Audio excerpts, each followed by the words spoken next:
بسم اللہ الرحمن الرحیم. السلام علیکم viewers, welcome to talking points with Fawad Ahmed. ناظرین, آج ہمارے ساتھ جو شخصیت موجود ہیں یقیناً وہ کسی تعارف کی محتاج نہیں ہے, لیکن وہ ایک ایسی شخصیت ہیں جنہوں نے پاکستان ہی نہیں پوری دنیا بھر میں کئی لوگوں کی زندگیاں بدل دیں, کئی لوگوں کی زندگیاں برے اندھیروں سے نکال کر روشنی کی طرف لے آئے. میں زیادہ تمہید نہیں باندھوں گا, چلتے ہیں جناب قاسم علی شاہ صاحب کی طرف. السلام علیکم سر. وعلیکم السلام جی. سر کیسے مزاج ہیں؟ بالکل ٹھیک ٹھاک. سب سے پہلے تو سر آپ کا بہت شکریہ کہ آپ نے اپنے قیمتی وقت میں سے ہمیں آپ کی بڑی وقت مہربانی دیا. سر میرا پہلا سوال آپ سے یہ ہے, میں آپ سے پوچھنا چاہتا ہوں سر, اس وقت مسلمان جو ہیں وہ پورے دنیا میں اور خاص طور پر پاکستان میں وہ بڑے زوال کا شکار ہیں. ایک طرف اسلام امن کا درس بھی دیتا ہے, لیکن دوسری طرف اگر کسی مسلمان کو کانٹا چبھے تو اس کے لیے جہاد کا حکم بھی دیتا ہے. تو آپ کو کیا لگتا ہے کہ مسلمانوں کا اس وقت جو کشمیر میں, برما میں, فلسطین میں حال ہے, اس کے اوپر کیا کردار ہونا چاہیے؟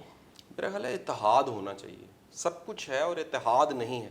اتحاد نہ ہونے کی وجہ سے ہم اتنا زوال کا شکار ہیں. اچھا سر, اسی اتحاد نہ ہونے کی وجہ سے عدم اعتمادی بھی پیدا ہوتی ہے, تو آپ کیا سمجھتے ہیں اس عدم اعتمادی کو کس طرح سے ہم کنٹرول کر سکتے ہیں؟ زیادہ تر ممالک کے ذاتی مفادات ہیں, بزنس ہیں اور کاروبار ہیں, اور ان کو پورا کرنے کے لیے وہ آپس کے اتحاد کو ختم کر لیتے ہیں اور مفادات کو دیکھتے رہتے ہیں. اس ساری صورتحال میں سر علماء کا بڑا ایک خاص کردار ہوتا ہے. تو علماء پچھلے کئی سالوں سے پاکستان میں بھی اور باقی دنیا بھر میں بھی کنٹروورسی کا شکار رہے ہیں. تو آپ کو کیا لگتا ہے کہ علماء کا جو کردار ہونا چاہیے تھا وہ نہیں تھا, یا قوم کی کچھ خامیاں ہیں جس کی وجہ سے؟ پاکستان پچھلے 70 سال میں پولرائزڈ ہوا ہے, اور اس پولرائزڈ ہونے میں ہر طرح کی پولرائزیشن ہوئی ہے. وہ مذہبی جماعتوں کی بھی ہوئی ہے, فرقوں کی بھی ہوئی ہے, تعصب بھی بڑھا ہے, لسانیت کی بنیاد پہ اور صوبوں کی بنیاد پہ ہم ڈیوائیڈ ہوئے. تو علماء کا کردار یہ ہو سکتا تھا کہ وہ اکٹھا کرتے, یکجہت کرتے, ملاتے سب کو. یعنی آپ کے کہنے کے مطابق انہوں نے اتحاد نہیں کیا. ہاں, پولرائزڈ ہے نا جی. پولرائزڈ سوسائٹی میں مفادات پھر پولز کے ہی ہوتے ہیں, کولیکٹیو نیریٹیوز نہیں بلڈ ہو پاتے, تو وہ مفاد دیکھ ہی نہیں سکے. سر ایک اور ایشو پچھلے کئی سال سے ہمارے ساتھ آیا, 1960 اور 1970 تک ہمارے سلیبسز جو تھے 6th کلاس سے لے کر FSC تک خاص طور پر وہ کچھ اور تھے, اور اب جو ہمارا نصاب ہے وہ کچھ اور ہے.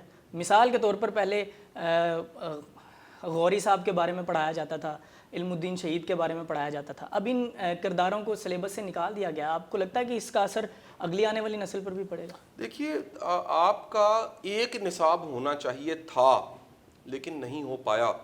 آپ کا وہ سیکٹر جو گورنمنٹ کو آن کرنا چاہیے تھا آپ نے پرائیویٹ کے حوالے کر دیا, وہ تعلیم کا سیکٹر تھا.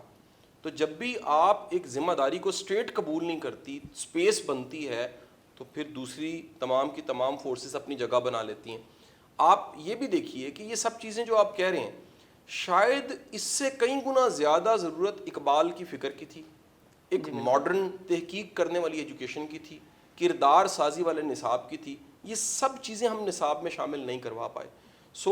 وہ 70 کی دہائی ہو, 80 کی دہائی ہو یا بعد کا وقت ہو, آپ کو شدید فقدان ملے گا کہ نصاب کے ذریعے کردار سازی, نصاب کے ذریعے کریٹیوٹی, نصاب کے ذریعے قوم بنانا, ہم یہ کام نہیں کر سکے. اچھا سر, ایک اور اس حوالے سے ہی ایک ایشو سامنے آیا کہ پاکستان اور خاص طور پر دوسرے مسلمانوں نے اپنی تاریخ کو چھوڑ دیا. تاریخ نہ پڑھائی جا رہی ہے, نہ اس کو کوئی توجہ دی جا رہی ہے. تو اس بارے میں آپ کا کیا خیال ہے؟ میرا خیال ہے تاریخ پاکستان ہر مطالعہ پاکستان کی کتاب میں ہے.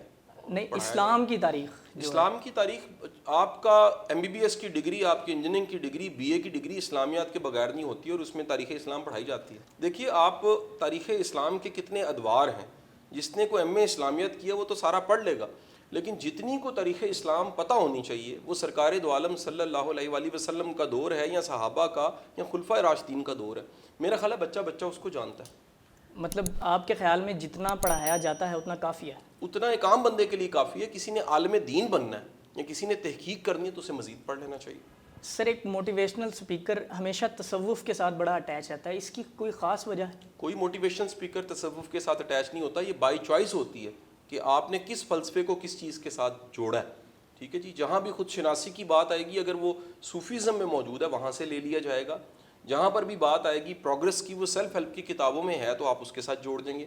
جہاں ایتھکس کی اور ماڈرن یونیورسل ایتھکس کی بات آئے گی وہ ماڈرن کتابوں میں ملے گی, آپ اس سے جوڑ دیں گے. ٹھیک ہے, آپ کو کیا لگتا ہے کہ لٹریچر اس قوم کے لیے, خاص کر پاکستانیوں کے لیے کتنا ضروری ہے؟ اردو لٹریچر ہو یا کوئی بھی لٹریچر ہو. لٹریچر تو کسی بھی معاشرے کے لیے بڑا ضروری ہے. ہمارے معاشرے میں تعمیری لٹریچر کی بڑی ضرورت ہے. لٹریچر کی اگر قسم کہہ دوں تو شاعری برائے شاعری, نثر برائے نثر کی بجائے سنجیدہ نوعیت کی پرپس فل قسم کی لٹریچر کی شدید ضرورت ہے, جو شاید اب 80s تک تو ملتا ہے ہمیں, اس کے بعد یہ پھر کہت و رجال شروع ہو گیا. پچھلے کچھ ادوار میں ہر ایرا میں ایک شاعر ایسا ہوتا تھا جسے رول ماڈل مانا جاتا تھا, بڑا خوبصورت شاعر اور موٹیویشنل بھی ہوتا تھا. آج کے دور میں آپ کو کوئی ایسا شاعر یا ادیب نظر آتا ہے؟ رجال ہے جی. میں آخری شاعر جس کو شاعر مانتا ہوں وہ فراز صاحب تھے, اور احمد فراز کے بعد تو بڑا کہت و رجال ہے. آپ اس سے پیچھے جائیں تو فیض صاحب تھے. یہ وہ شاعر تھے جو عوام کے جذبات کی ترجمانی کر دیتے تھے. اس کے بعد ہماری شاعری کو بھی زوال آیا, ہمارے مضمون نگاری کو زوال آیا, ہمارے ڈرامے کو بھی زوال آیا. تو آپ یہ جو نوجوانوں میں عدم اعتمادی ہے, اس کی ایک وجہ آپ سمجھتے ہیں کہ یہ لٹریچر کا نہ ہونا بھی ہے؟ میرا خیال ہے عدم اعتمادی کی وجہ سوسائٹی خود ہے. جس سوسائٹی میں انسیکیورٹی, انسرٹنٹی اتنی زیادہ ہوگی, اس میں اعتماد کرنا بڑا مشکل ہو جائے گا.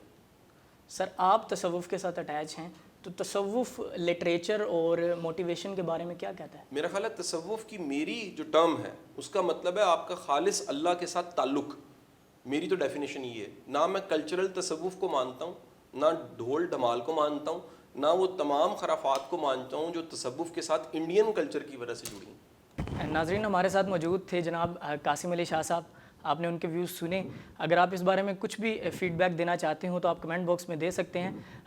دیکھتے رہیے گا talking points with Fawad Ahmed. بہت شکریہ.